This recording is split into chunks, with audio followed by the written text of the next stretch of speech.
I had to start with no money because I didn't have any. You know, all of my money had been tied up in the two properties. I didn't have any deposits to go and buy property. So I thought, that's great. I need to buy a positively cash flowed property without any money.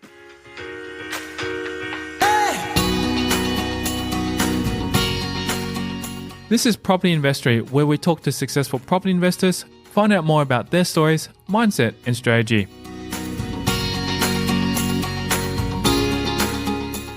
I'm Taran Shum, and in this episode I'm speaking with Dymphna Boholt, who was able to start her own business while raising 2 children and then buy property with no money down. Let's find out how she did it in this episode.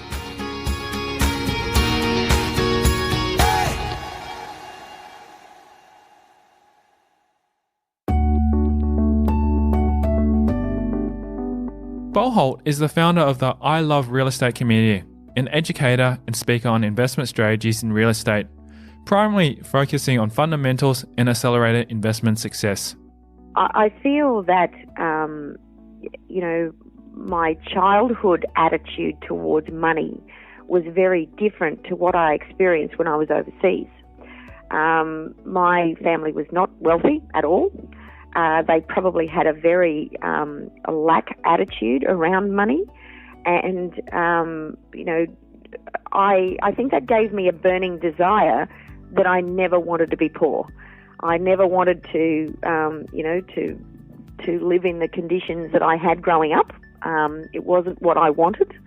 And I had a good childhood. You know, my parents were great and all the rest of it. But the money attitude was very, very different. I'll give you an example. When I was at university, I was at University of Canberra, and my parents lived up in Central Queensland. Both have passed on now. And when I drove home at Christmas time, I got home when everybody was down at the yards dipping the cattle. And I said to Mum, she was at home getting the afternoon tea, I said, look, don't take the old ute down, take my car, we'll go home and surprise everybody that I'm home. So I'm unpacking my boot, which is, 18, 19-year-old. I got crap all over my boot like most 18, 9-year-olds have. And I had a book lying in the bottom of the boot that I was reading at the time. And it was Think and Grow Rich by Napoleon Hill.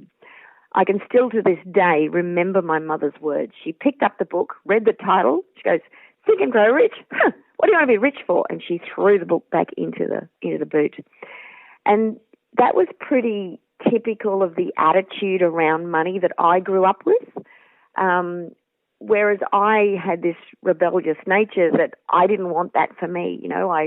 I wanted to live in a better house. I wanted to drive a better car. I wanted to see the world. I wanted to do all of these things. I had these, very strong desires and dreams that I was going to fulfill. So in one way it was great because it gave me that absolute burning desire that I didn't want to grow up in with that lack attitude. But do you know that book, I never finished reading it until my mother died, some 20-odd years later.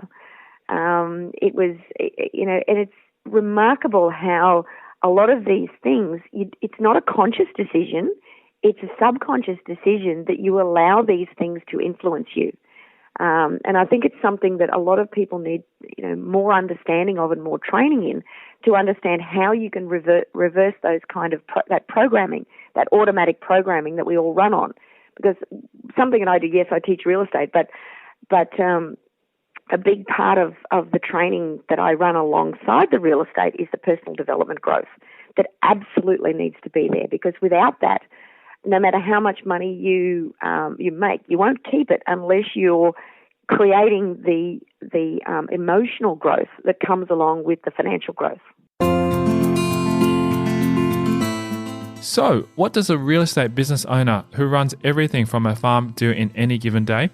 When I'm with my students, I'm 100% present. So I do a number of training events around the country, whether they be 1-dayers, 3-dayers, 4-dayer I've got coming up very shortly. So when I'm doing those, I'm very present, and that's what I'm doing. When I'm at home here on the farm, I have an office here. I've got 2 full-time accountants. I've got other staff upstairs. And my day here probably starts at about 8 o'clock normally after I've been to the gym and those sorts of things. And I normally do I'm very structured in my day. So I will have a certain time for my own portfolio. I will have a certain time for my property education business. And then I run a number of real estate businesses as well, as in more active management properties in real estate, not just passive investments, which need a lot more attention. So my day is very, very varied, and if I've got something that I don't like doing, I normally give myself a little reward for getting the job done that I didn't want to go and do, and that might be, playing in the garden for 10 minutes or something or other. So something that I enjoy doing. Every morning I write my to-do list of what I've got to get done for the day, and I prioritise that to-do list. And there will be things on there that'll be I've got to do that. And if you don't have a reward, it's very easy to throw it to the end, and then it'll be on next day's to-do list. So it might just be, well, I'll get that done and then I'll go and have a cup of tea or something like that. In addition to this, Boholt developed some key traits during her formative years that would help her along in the distant future. I grew up in central Queensland. I grew up on a cattle station. My father moved around a lot when I was a kid. I think by the time I was in grade 7, I'd been to 5 different schools. So it meant that I was very resilient and quite independent and those sort of things, because, you when you're moving that often, you're very much on your own. That was my background. I mean, that's where I grew up. I studied hard. I was very much into athletics. So that was my physical outlet. 400 metres was my best race. But it wasn't until Boholt finished her high school and had her first overseas experience and taste of business that firmly set her onto her path in the corporate world. That was when I was moving around. But then, I kind of settled down a little bit more in high school, and I got into university. I actually went overseas for a year first. So I went overseas, and you can imagine growing up on, 5,000 and 10,000 acre properties, and then going to downtown Bangkok and learning to cross 12 lanes of traffic one at a time. It was the biggest culture shock you've ever seen. When I was going over, I thought I wanted to be a vet. But you get to university, and you talk to a female vet who came in to talk to all the new recruits, and she said, well, realistically, you're going to have your hand up a cow's butt for the rest of your life. I was going, that doesn't sound very appealing to me. Then the opportunity came up for me to go overseas on exchange, so I deferred university. I went overseas, and when I came back, I decided I didn't want to be a vet. When I was over there, I stayed with a family who, the lady in particular, was pretty high up in business, and I was fascinated by the business world. So I used to wag school most of the time, because I'd finished school here anyway. And I used to follow her around and go to meetings and take notes, and most of it was in Thai and this sort of thing, and I'd understand about, half of it. But it was good fun. It was a good experience. So when I came back, I started off doing Asian studies, which meant I could continue with the language, and economics, but I quickly switched to accounting and economics. So I came out with a double major in accounting and economics. After university, Boholt had a colourful and diverse array of jobs that gave her the experience and skills she's used to this day. Things were very different back then, though. I mean, there's plenty of job offers around. I think when I finished uni, I got about 15 job offers, and I chose to go to Coopers & Lybrand, one of the big accounting firms at the time. And I moved to Sydney then, because I went to university in Canberra. Went to Sydney with that, and for anyone who's been through that formal training, you'll understand what I mean when I say I served my time. I got headhunted from there. I went into private enterprise, and I was financial controller of a number of different organisations. I was in the banking industry at one stage. There was financial control of a stockbroking firm, the mining industry, a lot of different positions within the mining industry, manufacturing. I was even financial controller of a liquor distribution company at one stage, and we had the best parties ever. Yeah, I can imagine. Gosh, it'd be the norm having a vodka bottle in your room or something like that, wouldn't it? There was a big bar there that we had to have functions and entertain people and all of these sort of things. So it was a very different financial controller position, I can tell you. I feel that grounding was very good for me, because it taught me a lot at a lot of different levels, and to be able to relate to people at a lot of different levels, whether I was talking in the boardroom or whether I was, running a mine of, 160 men, and I'm, female and all of those things. But, it didn't take long with it that, those guys would do anything for me, which was really fantastic. But it was also You get a lot of skills regarding leadership and working as a team and those sort of things, which is something that I think is very important for real estate. Boholt's path to success hasn't always been easy. After leaving the corporate world, Boholt returned to Queensland and began her own business amidst juggling the challenges of a full-time work and single motherhood. And I got out, then I went into small business services within Coopers & Lybrand, and that's where I then got headhunted and I became financial controller then of a number of different organisations. And it wasn't until my 30s, when I was going through a very messy divorce, that I made a conscious decision that I wouldn't go back into the corporate world. I would move away from New South Wales, where I was living at the time. I moved back to Queensland. And I basically drove from the Gold Coast and Sunshine Coast and said, okay, where am I going to be? In that belt somewhere. And I chose the Sunshine Coast. And I was pregnant. I had a baby in arms. I'd given up the corporate career to try and save the marriage, which obviously didn't work. And I decided that I was going to set up my own accountancy practice, because I figured at least then, because I had all the qualifications you could poke a stick at basically, and I decided that I would be at least in one spot, because I couldn't, with the corporate world, I really became the fix-it. I'd go under contract, I'd go into an organisation that was not doing well or losing money, middle-sized companies mostly. I would walk in there, I would turn it around, I would put systems into place, I would turn the profitability around, and I'd train somebody else to come in behind me to take over my position, and then I'd go on to another contract. So I couldn't do that with small children. And I decided, well, I'll set up an accountancy practice. And I literally, 8 months pregnant, you can imagine it, 6 to 8 months pregnant, I was walking the streets of the Sunshine Coast, introducing myself to businesses, setting up an accountancy practice and gaining clients, etc. So it was a hard road, and I was really in survival mode, because when I walked out of divorce, I had a grand total of $40,000 in my back pocket. Not a lot of money to start all over with 2 kids on your own and a new business. Coming up after the break, we'll delve into the journey on how Boholt overcame the challenges of her adverse position to continue on her property investing journey. And I remember sitting in my office, which faced the western sun. I had this big window that faced the western sun, spectacular sunsets. And I remember sitting there thinking, my life is really hard. How she grew her portfolio. So I thought, that's great.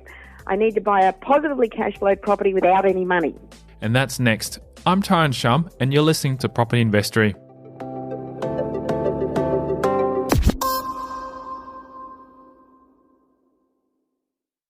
Hey podcast listeners, are you enjoying listening to these stories and want more? Then head over to propertyinvestory.com and subscribe to receive your free property case studies that I only send exclusively via email. Just one of the many benefits of being part of this community. These real case studies are from experienced property investors, where they share specific numbers of their portfolio, their strategies, and much more. Simply visit propertyinvestory.com to get your free case studies. Now back to the show.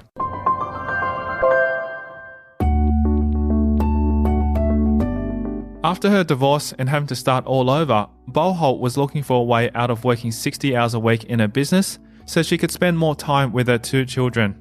I bought a 2-bedroom fibro shack with an asbestos roof that leaked when it rained, and that's where I lived. And I bought a 72 square metre office where I ran the accountancy practice from. So, I was very, very good with money management and things like that, because that's been my whole career.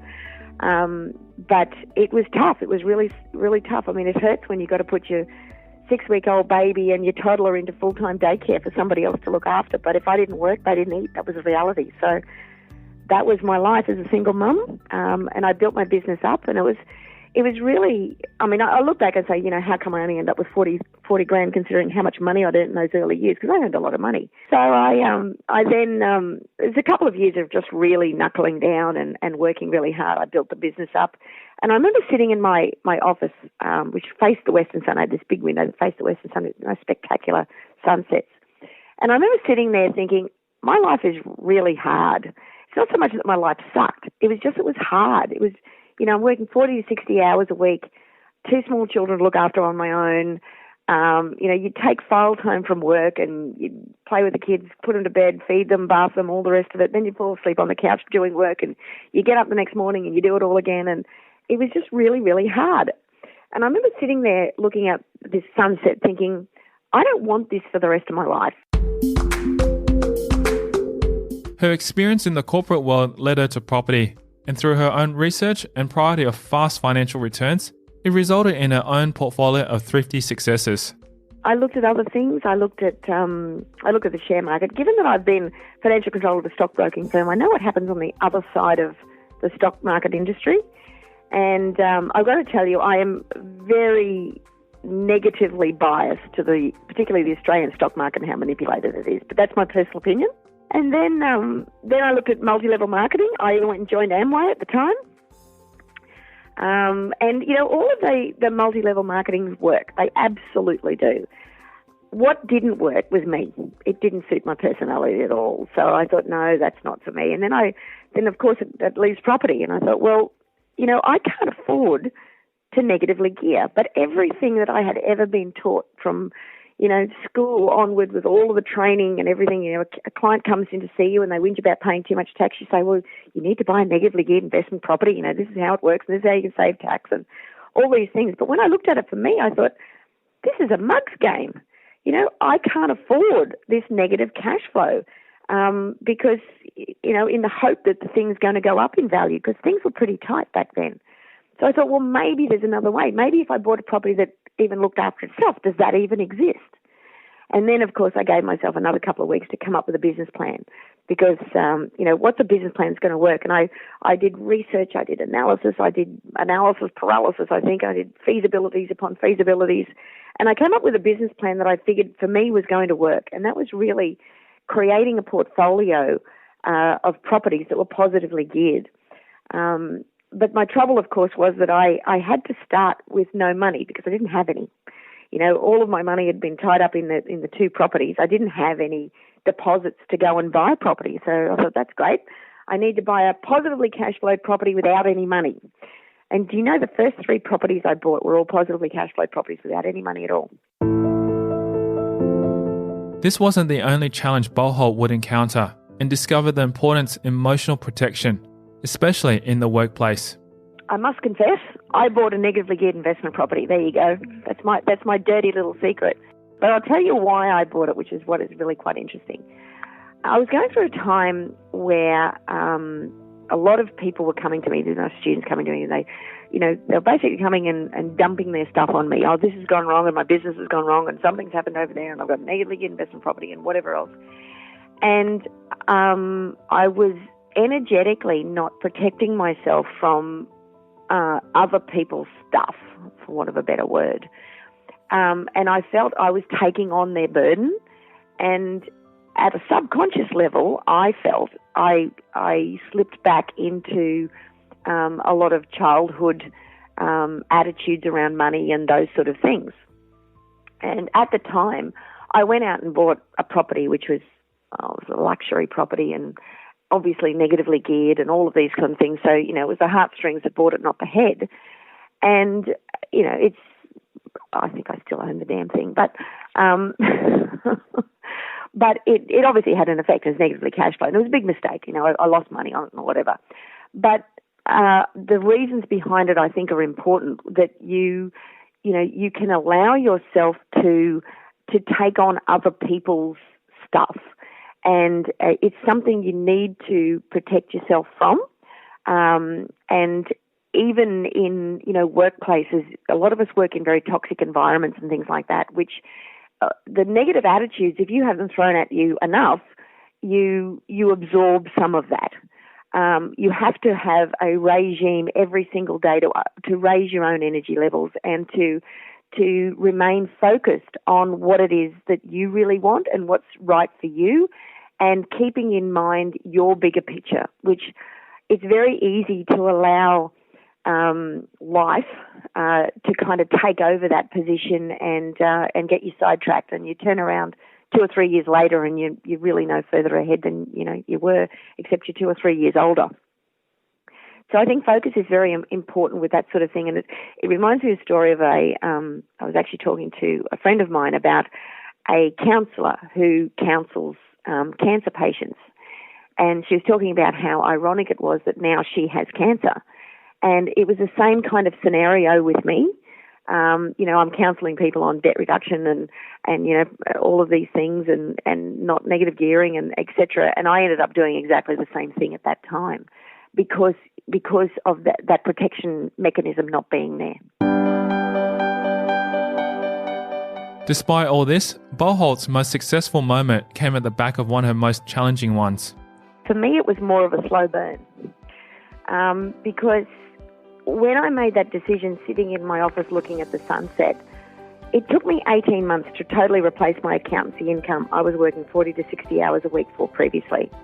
So within 18 months, I had totally replaced my accountancy income with passive real estate income. And remember that the first 3 deals, I had to do no money down just to get going. So I don't think there is that, oh my God, that's amazing. It was very much a slow burn.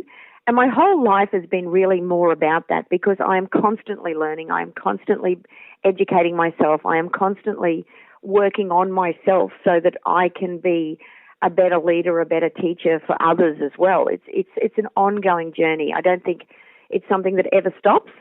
And if you stop learning, you die. So it's something I will continue to do. I mean, I have a goal that I speak on stage when I'm over 100 and make sense. There's a qualifier there. I do have to actually make sense. We'll see if I can meet that target.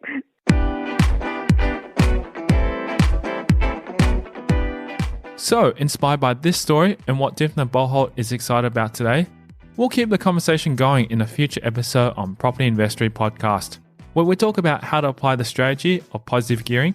So, to be able to do a feasibility, be able to do a reverse feasibility and to do it standing on their head and to be able to know what this costs and that strategy and analyse deals. The significance of belief and self-confidence. The biggest thing is belief system, belief in yourself. And getting out there, actually just turning up and getting out there, talking to people. And that's next time on Property Investory Podcast.